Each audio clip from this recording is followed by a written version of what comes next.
La ciencia moderna ha hecho varios e interesantes descubrimientos en un lugar inesperado, tras los muros de este viejo convento. La vida aquí está arrojando nueva luz sobre la enfermedad de Alzheimer.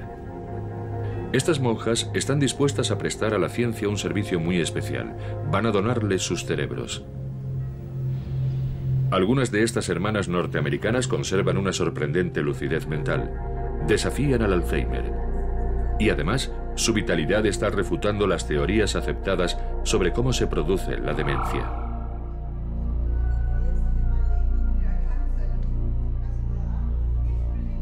Este documental presenta a personas que están ayudando a resolver el misterio de la enfermedad de Alzheimer con métodos inusuales.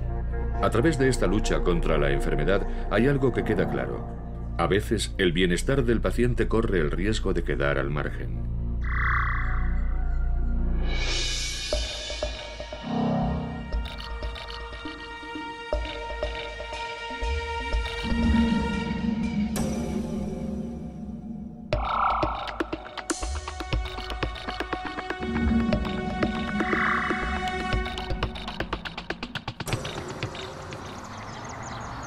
Estamos en Lexington, Kentucky. A principios de los años 90 fue aquí donde nació la idea de una investigación que se ha hecho famosa bajo el nombre de El Estudio de las Monjas. Este es el Centro de Investigación Gerontológica Sanders Brown, dirigido por David Snowdon, profesor de neurología y reconocido experto en Alzheimer. Estas manoplas las tejió una religiosa de 104 años, la hermana Matía, una de mis monjas favoritas. Prácticamente cada día tejía unas manoplas para los pobres. Una mañana, cuando yo estaba en el convento, dijo: ¿de qué color quieres las manoplas? Y unas horas más tarde había una bolsa de papel marrón junto a mi habitación del convento con esto dentro. David Snowdon hizo algo que ningún otro investigador geriátrico había intentado antes. Se fue a un convento. En concreto, el convento escuela de las Hermanas de Notre Dame en Minnesota. Snowdon quería examinar la demencia científicamente. Las religiosas eran perfectas para su estudio, ya que la mayoría eran muy ancianas. Una monja en particular atrajo su atención, la hermana Matía Gores, de ascendencia alemana. Era una persona admirable. Vivió hasta los 104 años y yo la conocí durante casi 15. Estaba llena de energía. La última vez que fui a visitarla, cuando tenía 104 años, me dirigí a su habitación, pero allí no estaba. Y una de las hermanas me dijo: está en la sala de las enfermeras, organizándolas. Era una persona maravillosa y muy activa. Las personas que viven hasta edades extremas, como ella, cuentan con un nivel de energía que contribuye a que sean tan longevas.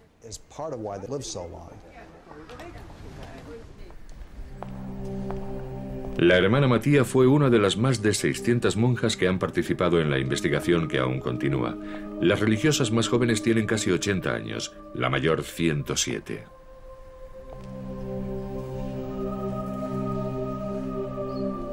A las hermanas se las observa, entrevista y examina médicamente con regularidad. Se idearon pruebas para revisar su memoria y agilidad mental. Matía siempre la superó de modo satisfactorio. A pesar de su avanzada edad, no mostraba síntomas de la enfermedad de Alzheimer.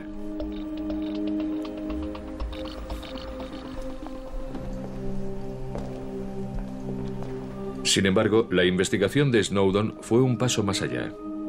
Pidió a las monjas que donaran sus cerebros a la ciencia tras su muerte. Casi todas ellas accedieron con la esperanza de que su donación proporcionara nuevos datos sobre la enfermedad de Alzheimer. Cuando la hermana Matía murió al fin, un patólogo se puso a trabajar. Los científicos saben que tienen una oportunidad única. Cuentan con información detallada y bien documentada sobre el rendimiento mental de las religiosas. Ahora también podrán examinar sus cerebros. ¿Qué revelará la comparación? Otro factor importante de este estudio es que las monjas vivieron en condiciones casi idénticas. El Alzheimer solo puede ser diagnosticado con un 100% de certeza cuando se examinan finas láminas del cerebro al microscopio. En personas vivas, ni la más moderna tecnología de rayos X puede detectar cualquier cambio provocado en el cerebro por esta enfermedad. El cerebro de una persona muerta tendría agujeros lo bastante grandes para ser visibles a simple vista solo en casos muy graves de Alzheimer. Por tanto, David Snowdon se sorprendió cuando el cerebro de la hermana Mattia mostró síntomas sospechosos.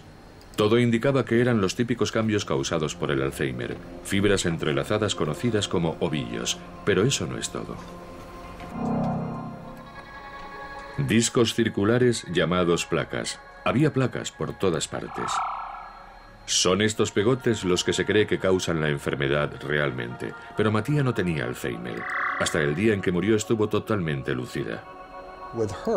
Nos sorprendimos mucho cuando, al mirar su cerebro, encontramos una cantidad significativa de indicios de Alzheimer. Nos extrañó mucho. Pero aún así, ella u otras hermanas pueden tener el cerebro afectado por el Alzheimer, pero no mostrar los síntomas. Y fue este hecho lo que puso en tela de juicio las teorías aceptadas sobre el Alzheimer. El mismo Alois Alzheimer describió los típicos cambios en el cerebro hace ya 100 años. Los depósitos esféricos, placas de Alzheimer, llamaban la atención en especial.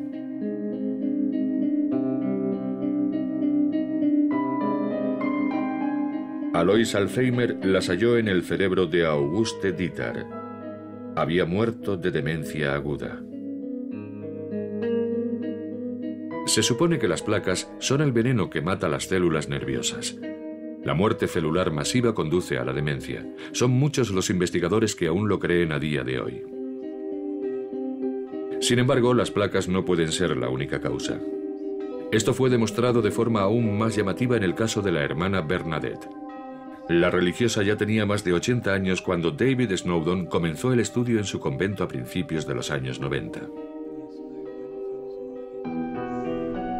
La hermana Bernadette era académica. Fue a la universidad y finalizó un máster universitario. Fue profesora durante casi 30 años, 7 de los cuales los pasó dando clases en un instituto.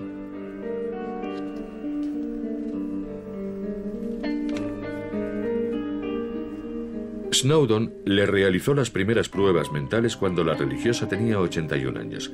En los últimos ensayos contaba con 84. Por entonces, Snowdon ignoraba que sería un caso muy especial. Era una persona muy agradable y muy despierta.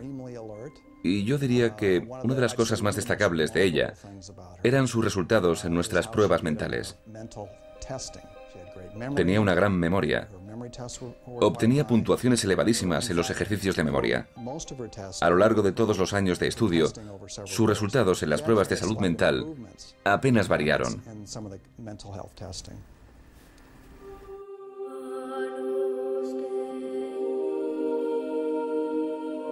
Finalmente, a la edad de 85 años, la hermana Bernadette falleció de un infarto.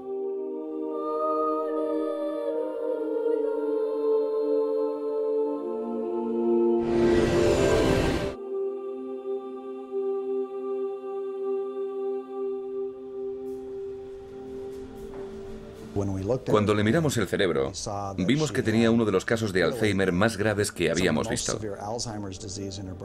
Tenía el gen del Alzheimer. Tenía la enfermedad de Alzheimer en el cerebro y bien extendida. Aún así, en sus 3 exámenes anuales, a lo largo de 4 o 5 años, no se vio ni un indicio de síntomas de Alzheimer. Era más lista que el hambre. Al principio pensamos que se habían equivocado de cerebro. Es nuestro mejor caso de alguien que se resiste a la enfermedad. Es como sufrir un accidente de coche y salir andando por tu propio pie. Mis pastillas. Sin embargo, hay pacientes que no resisten la enfermedad.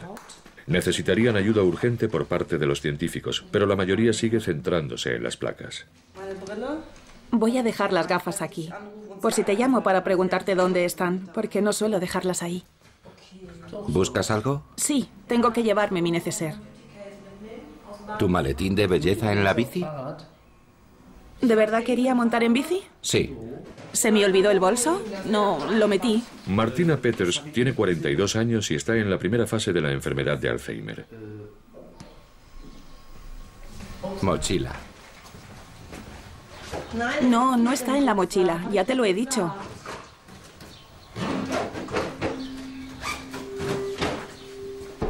Señor Estefan. Sí, señora Peters. No está en la mochila. Me estoy enfadando. A lo mejor lo metiste en la bolsa de la bici. No, ahí ya has mirado. Ahí no está. No lo encuentro. Conduce con cuidado. Sí, luego te llamo. Lo demás te lo dejo todo, pero me llevo estos 10 euros. Todavía tengo que echar gasolina. Si te vas en bici. Sí, es cierto. Cuídate. Vale.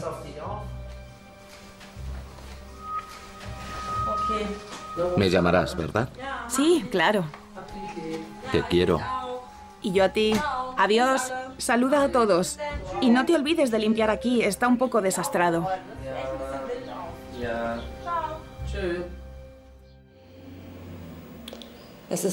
Es una pérdida. Una pérdida de todo lo bueno. Ver lo rápido que ha pasado todo. Sé que me queda poco tiempo para recordar cosas. Y sufro mucho. Es un lento adiós a todo.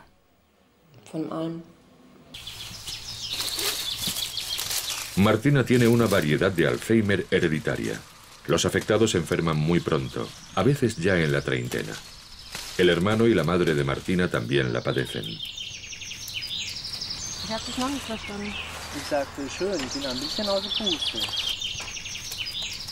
Hasta hace 2 años trabajaba de florista, pero tuvo que dejar su trabajo. Ya no recordaban nada, ni los pedidos, ni las cantidades de dinero. Hacer guirnaldas sigue siendo su hobby. Esta es para su hermano mayor. Él ya está en una residencia. Que su compañero haya enfermado de esclerosis múltiple ya no importa mucho, como comentan los dos de forma irónica. Todo empezó con pequeñas pérdidas de memoria, igual que en el caso de su hermano. ¿En qué año estamos? ¿En 2006? ¿7? Empecé a darme cuenta hace 6, 5, 4 años. No sabía que era una variedad hereditaria. Mi médico sí lo sabía, pero como había dicho que me suicidaría si me lo diagnosticaban, no quiso decirme nada. Creo que hizo bien. Martina hace lo que puede para retrasar la degeneración progresiva.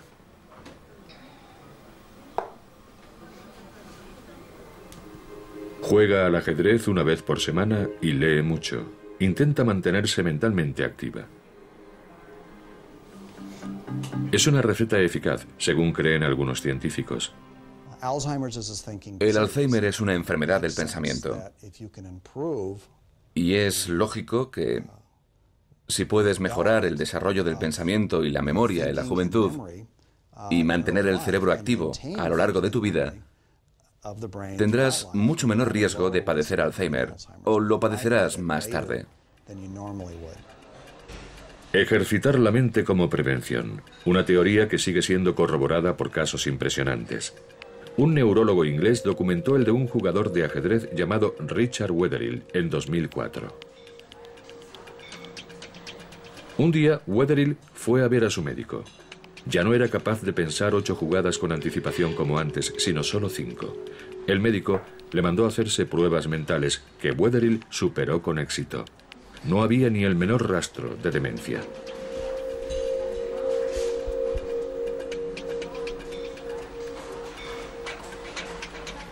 Richard Wetherill murió inesperadamente poco después. Se le realizó una autopsia. El patólogo encontró un cerebro plagado de placas. El sorprendente diagnóstico estaba casi en la fase final de la enfermedad de Alzheimer, el mismo diagnóstico que algunas de las monjas. Los músicos también parecen tener cierta protección contra la demencia. Tienen el cerebro dilatado en ciertas zonas. Neurólogos suizos averiguaron que esas zonas dilatadas son justo las más propensas a degenerar con la edad.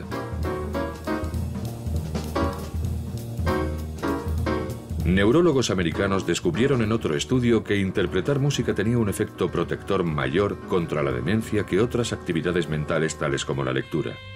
Como el estudio de las monjas ya había mostrado, hay muchos más factores que intervienen en el desarrollo del Alzheimer de lo que creían la mayoría de los científicos. Músicos como el saxofonista de 84 años Charlie Mariano pueden beneficiarse de haber retado a su cerebro durante décadas.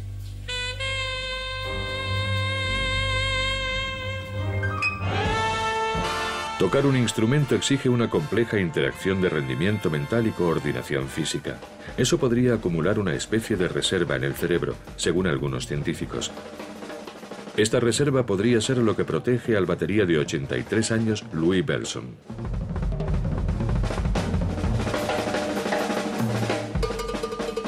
Pero, ¿qué ocurre realmente cuando alguien desafía al Alzheimer?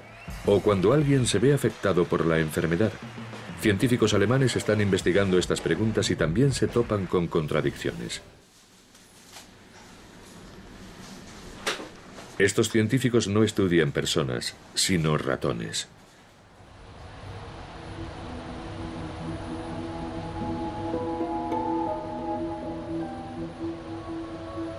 Se trata de ratones especiales. Han sido manipulados genéticamente y tienen genes humanos en su genoma. Dichos genes proceden de pacientes que sufren una variedad de Alzheimer hereditaria especialmente aguda.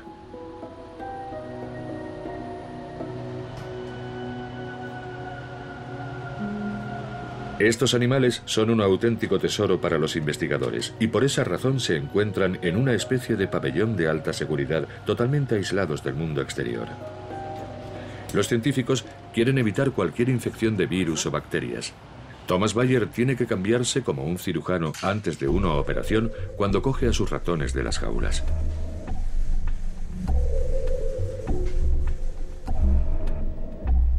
Los ratones no enferman de Alzheimer de forma natural. ¿Son, a pesar de todo, candidatos adecuados para la enfermedad cuando llevan los genes humanos? ¿Realmente enferman? Pruebas conductistas ayudan a los investigadores a entender esta pregunta. Primero, un ratón sano y normal.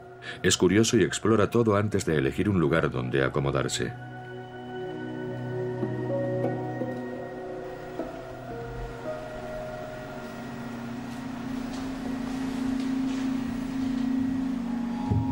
Después, un ratón con Alzheimer.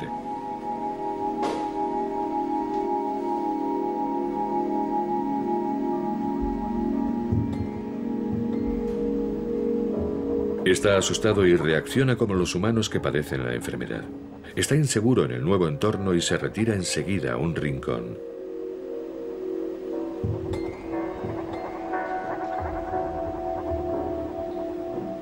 Thomas Bayer considera estas pruebas muy importantes. Es una novedad encontrar ratones con Alzheimer y que muestren las mismas pautas de la enfermedad que los humanos.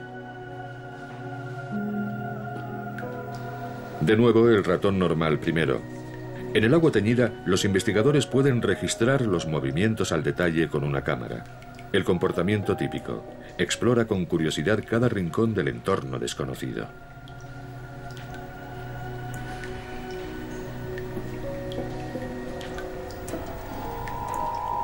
Por el contrario, un ratón con Alzheimer da vueltas desorientado sin intenciones de querer explorar.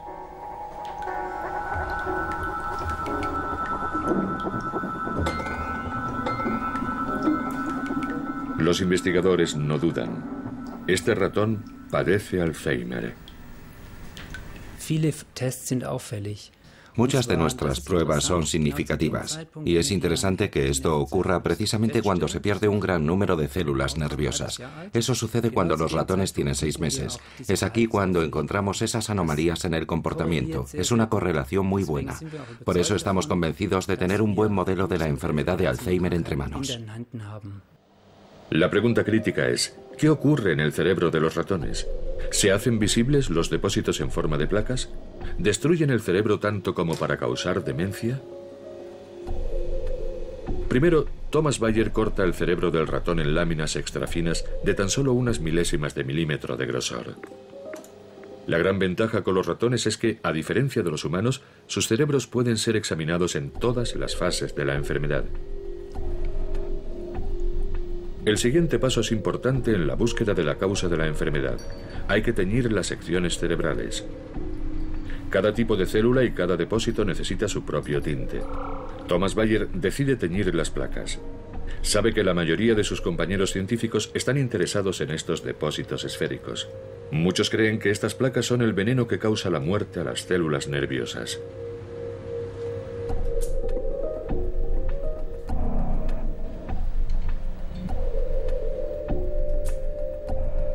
¿Dónde están las placas en el cerebro? ¿Y dónde mueren las células nerviosas?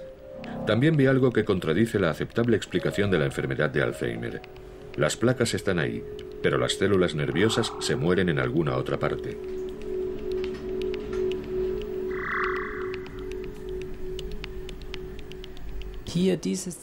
Esta franja de células está casi totalmente destruida y hay placas de Alzheimer aquí y aquí, más hacia afuera. Otra cosa que vemos es que hay algo en las propias células. No se trata de placas, sino de depósitos en las células, y son lo que al final hace que las células mueran. A pesar de los resultados de la investigación conductista y los exámenes cerebrales, se siguen desarrollando nuevos medicamentos que solo se centran en las placas.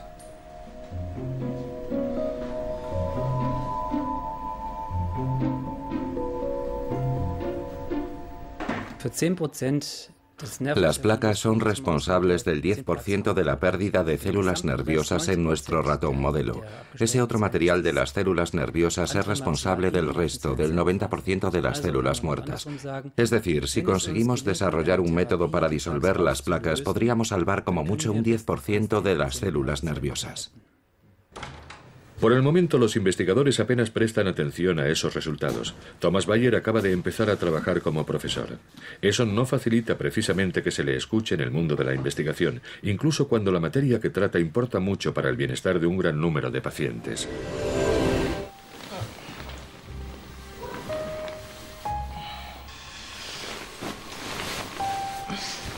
Sin mirar su teléfono móvil cada mañana, Martina Peters no sabría qué día de la semana es.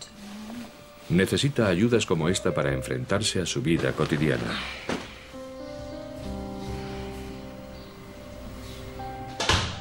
Su médico le ha dicho que no hay cura. No se agarra a la esperanza de un medicamento milagroso. Es realista. Un gran reloj que ve en todo momento le ayuda a cumplir sus horarios y estructurar el día. Tiene que mirar la hora cada pocos minutos. Le han recetado una medicación especial para estimular la concentración, pero Martina sabe que estas pastillas solo pueden retrasar pero no prevenir la degeneración cerebral que nota día tras día. He hecho cosas como esconder dinero que encuentro algún tiempo después. Eso está bien, claro. Así tengo 10 o 20 euros más. Ese tipo de cosas cada vez va a más. Y si no tuviera a ciertas personas cerca, a quien pudiera llamar y decir, voy a poner esto aquí o eso allá, estaría perdida. Su compañero Stefan es quien más ayuda a su memoria. Comenta todas sus citas, todo lo que tiene que hacer con él, y él se las recuerda a tiempo. La vida diaria es también un reto para Stefan, porque a veces la frustración de Martina por sus olvidos se convierte en agresividad. Pero, ¿cómo enfrentarse a un diagnóstico de la enfermedad de Alzheimer cuando solo tienes 42 años?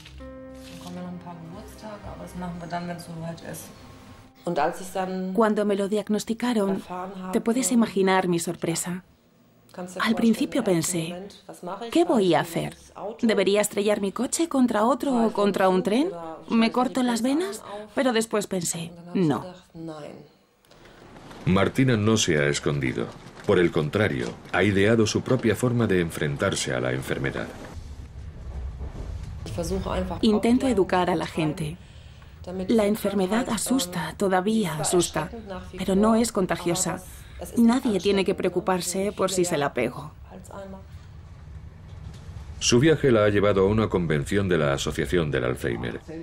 También aquí, los científicos invitados dicen, las placas son la causa de la enfermedad.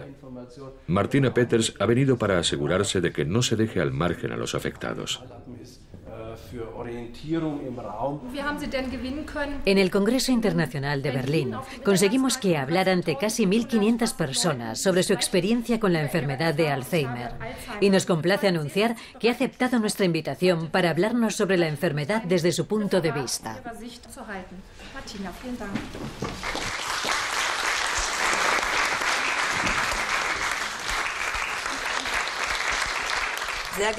Señoras y señores, pacientes y familiares, para quienes aún no me conozcan, me llamo Martina Peters.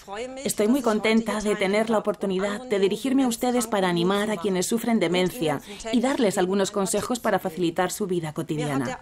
Mi médico me dijo de antemano por teléfono, el diagnóstico es enfermedad de Alzheimer. Por teléfono. Solo quiero decir que no estuvo bien. Les aconsejo a todos que vayan a las consultas acompañados de alguien de confianza. El público sabe que no es habitual que alguien con Alzheimer reconozca que padece la enfermedad. A los afectados a menudo les domina la vergüenza. Os lo aseguro, sois más fuertes de lo que pensáis.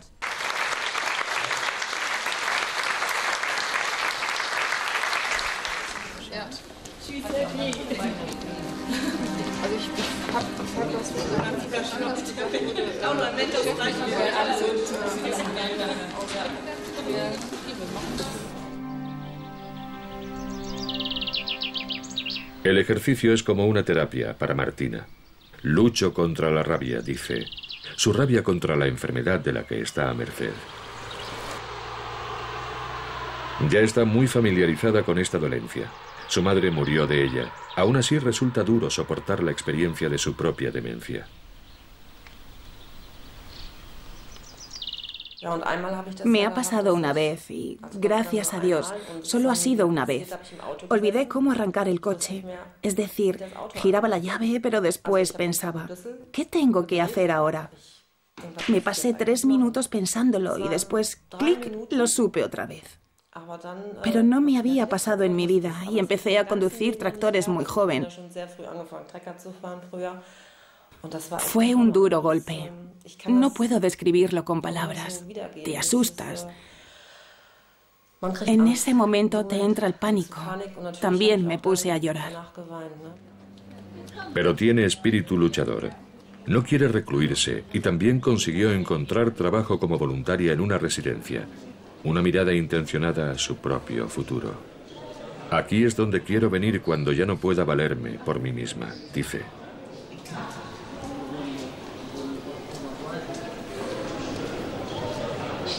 Martina cuida de algunos de los internos. Pasea con ellos o juega a juegos de mesa. Pero para hacerlo, antes tiene que encontrarlos en un entorno con el que no está muy familiarizada. Ojalá lo supiera. 2 o 1.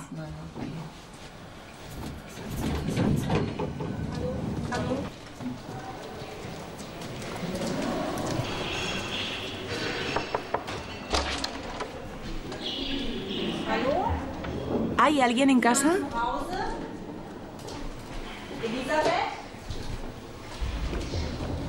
La interna no está en su habitación como esperaba Martina. Una situación trivial, pero que la confunde.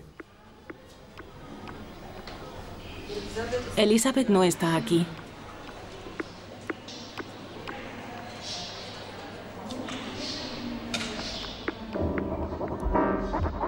Le asalta la incertidumbre. Por un momento sus ideas se mueven en círculos.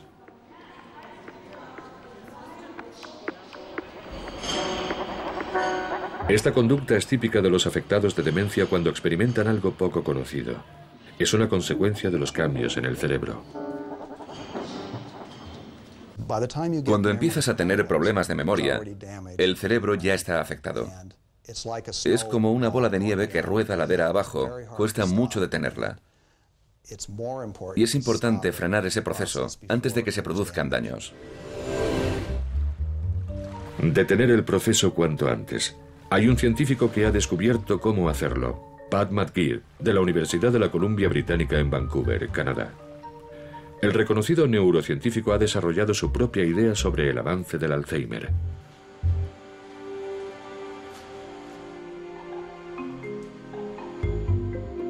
Su teoría también ha puesto patas arriba la opinión aceptada sobre la enfermedad. El método que eligió, teñir muestras de tejido, resultó ser clave en un descubrimiento inesperado. Solía teñir segmentos de sesos infectados con tintes normales para hacer visibles las placas, por ejemplo. Pero un día probó un nuevo tinte. En principio investigábamos si podía ser una infección vírica, porque por entonces era una teoría, en concreto un virus herpes. No logramos hallar pruebas de un virus, pero los expertos en inmunología dijeron, buscad este indicador del sistema inmune, HRLDR, y así lo hicimos. Y la primera vez que vimos una lámina de cerebro manchada de este indicador del sistema inmune, casi me caigo del taburete, porque eran unas células espectaculares que no habíamos visto antes. Sin embargo, lo que vio al microscopio no eran las ya conocidas placas. Vio un gran número de células cerebrales especiales conocidas como microglías. Solo se dan en una concentración tan alta bajo una condición, si el cerebro está inflamado. Pat McGeer se fue a investigar a la biblioteca. ¿No había visto nadie antes que él estas particulares células en el cerebro de los afectados de Alzheimer? ¿Podía ser la enfermedad de Alzheimer una inflamación del cerebro? Finalmente encontró un artículo científico de 1919. Hablaba de las células microglías de los cerebros con Alzheimer. McGeer descubrió que un colega investigador había seguido la misma pista 90 años antes. Una inflamación del cerebro como causa de la demencia. Una teoría que había caído en el olvido. McGeer decidió retomarla. La idea era, podemos encontrar casos en que la gente haya tomado fármacos preventivos, por ejemplo antiinflamatorios, no por padecer Alzheimer, sino a causa de otras dolencias que responden a ese tratamiento. Fue ahí cuando empezamos a fijarnos en la artritis reumatoide. Porque la artritis reumatoide es una enfermedad devastadora para las articulaciones que aparece antes que el Alzheimer, y donde los afectados toman gran variedad de sustancias antiinflamatorias para paliar el dolor y el sufrimiento que produce la enfermedad. Si una inflamación fuera la causa de la enfermedad de Alzheimer, entonces los antiinflamatorios normales que se usan para tratar el reumatismo, que contienen, por ejemplo, ibuprofeno, deberían proteger también contra el Alzheimer. Pat McGeer contactó con especialistas en reumatismo de todo el mundo y les preguntó si tenían pacientes con trastornos reumáticos que padecieran también la enfermedad de Alzheimer. Dice que no tiene ningún caso, pero lleva años tratando pacientes. Tiene que haber alguno que después haya desarrollado demencia. Muchas gracias. Al principio casi no podía creerlo, pero apenas pudo dar con un reumatólogo que hubiera visto a un paciente de edad avanzada con Alzheimer.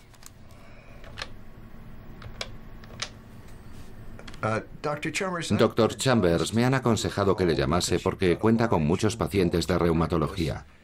¿Tiene algún caso de este tipo? ¿O tiene constancia de alguno? De nuevo, nada. Pero también sabe que sus colegas no se tomarían en serio una encuesta telefónica. Necesita datos consistentes. Tiene que encontrar algún doctor que haya recopilado información sobre pacientes con reumatismo y otras enfermedades. Y al fin llega el golpe de suerte. Tiene historiales. Es maravilloso. Muchas gracias. Pronto tendrá noticias mías. Ya era posible estudiar a un grupo de personas que habían tomado medicamentos antiinflamatorios y ver si habían enfermado de Alzheimer. Y asombrosamente había mucho material, 6 carpetas llenas. Y eso significaba, no es muy agradable sufrir artritis reumatoide, pero al menos te conservará el cerebro. El resultado provocó un alboroto inmediato entre la comunidad científica. ¿Podían unos ingredientes activos económicos como el ibuprofeno y el diclofenato ofrecer protección contra el Alzheimer? Hay que investigar más, pero Pat McGeer es optimista. Aquí hay un pequeño rayo de esperanza para esas personas. La siguiente pregunta es, ¿las personas que no padecen artritis reumatoide deberían consumir antiinflamatorios como prevención? Y basándonos en lo que sabemos sobre el cerebro y lo que hemos observado epidemiológicamente, mi conclusión es, por supuesto que sí. Lo que Pat McGeer no sabe es qué antiinflamatorio y en qué dosis puede recomendar. Los ingredientes activos como el ibuprofeno ya se han probado en ratones como tratamiento para la enfermedad de Alzheimer, pero no se ha hecho ningún estudio clínico a largo plazo. Y Pat McGeer no ha conseguido financiación para llevar a cabo los estudios necesarios. No hay una sola empresa en todo el mundo dispuesta a invertir en su investigación. La razón: una medicación compuesta por ingredientes bien conocidos no puede patentarse y, por tanto, no reportaría unos beneficios lo bastante jugosos. Las primeras pruebas en animales muestran lo prometedor que es este enfoque. Investigadores alemanes de la Universidad de Münster han mezclado ibuprofeno entre la comida de sus ratones. Se trata de roedores con Alzheimer modificados genéticamente. Esto es una prueba de memoria donde los ratones tienen que encontrar una tarima en el agua. En efecto, los ratones recordaban mejor tras administrarles el fármaco antiinflamatorio. Pero no se profundiza en este enfoque para desarrollar una medicación contra el Alzheimer porque a la industria farmacéutica no le interesa. Mientras, la industria invierte millones en la clínica universitaria Charité de Berlín. La clínica participa en un estudio médico dirigido por la compañía farmacéutica norteamericana Wyeth.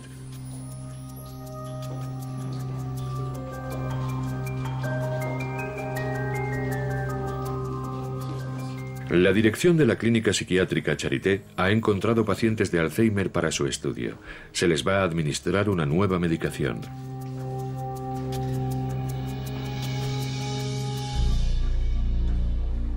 Se trata de una vacuna contra las placas de Alzheimer, esos depósitos que pueden provocar la enfermedad según el saber convencional.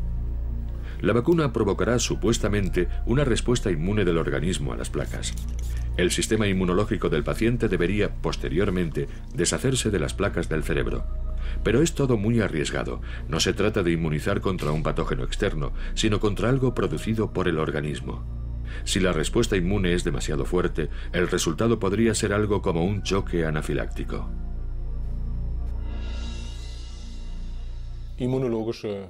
Las terapias inmunológicas siempre conllevan el riesgo de que con la respuesta inmune ocurran cosas en las que nadie había pensado.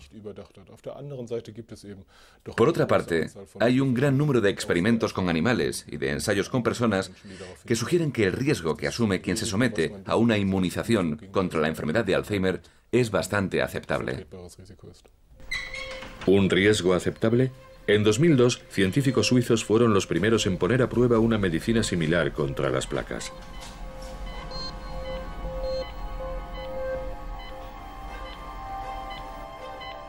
Pero el experimento de inmunización tuvo que ser abortado. De los 300 pacientes, 15 sufrieron una peligrosa inflamación del cerebro. Evidentemente, su respuesta inmune fue demasiado fuerte. Para 2 pacientes, la ayuda llegó demasiado tarde. La vacuna del nuevo experimento se ha modificado según el fabricante. Pero eso no ha tranquilizado a los críticos. Se está entrando en un terreno en el que no contamos con el suficiente conocimiento. Algo fundamental para saber cómo hacer que algo así funcione. Si funcionara, sería un avance espectacular. Pero como el aprendiz de brujo, si quienes hacen esto no respetan ni comprenden los riesgos que conlleva, pueden perjudicar a mucha gente. Hablamos de administrar un medicamento o una sustancia médica enfocada al cerebro. No es como tomarse una pastilla para evitar las alucinaciones si tienes esquizofrenia. Hablamos de tomar una pastilla o inyectarse algo cuando no tienes síntomas. Y de hecho, es más probable que una vacuna o una pastilla que evite las placas o los ovillos sea más eficaz si se toma años, incluso décadas, antes de que aparezcan los síntomas del Alzheimer. La esperanza de controlar el Alzheimer no está en el tratamiento. Nos encantaría tener un tratamiento, pero la esperanza está realmente en prevenir que se produzcan los daños cerebrales. Los investigadores de Charité accedieron a dejar que sus pacientes participen en este experimento de inmunización para poder opinar en este documental. Pero poco antes de iniciarse el rodaje retiraron su consentimiento. ¿Qué tiene que decir el científico jefe Matthias Rippe sobre esto ante la cámara? ¿Qué tiene que decir sobre el hecho de que el estudio de las monjas y otras investigaciones hayan arrojado dudas sobre la teoría de las placas? ¿Y por qué está, sin embargo, vacunando contra las placas? El profesor Rippe dio respuestas, pero posteriormente nos prohibió que las emitiéramos. Una posible explicación a tanto secretismo puede hallarse en este fax. El fabricante de la vacuna, Wyatt, se lo envió al científico jefe del estudio poco después de iniciarse el rodaje. En él dice: declaraciones y comentarios a terceras personas, incluidos los medios, solo podrán tener lugar después de un previo acuerdo con Wyatt. Parece que a alguien le asusta las preguntas críticas, ya que el costoso desarrollo de la vacuna tiene que dar sus frutos en un futuro cercano. Las compañías farmacéuticas no quieren empezar a emplear ingredientes activos experimentados, aunque estos pudieran ser más seguros. Se hacen ensayos clínicos con medicamentos que podrían ser caros. Si confías en empresas cuyo objetivo es ganar dinero, solo querrán experimentar con nuevos agentes por los que se pueda cobrar un alto precio. Muchas medicinas antiguas son las mejores. ¿Por qué se descartan? Se descartan porque son muy baratas. Es decir, la explicación es muy sencilla. Martina toma medicación moderna contra el Alzheimer. Mejora temporalmente su memoria y su concentración.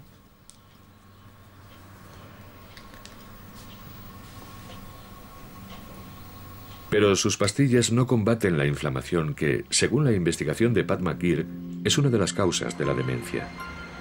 Y aunque una inmunización así funcionase, para Martina este enfoque llegaría demasiado tarde.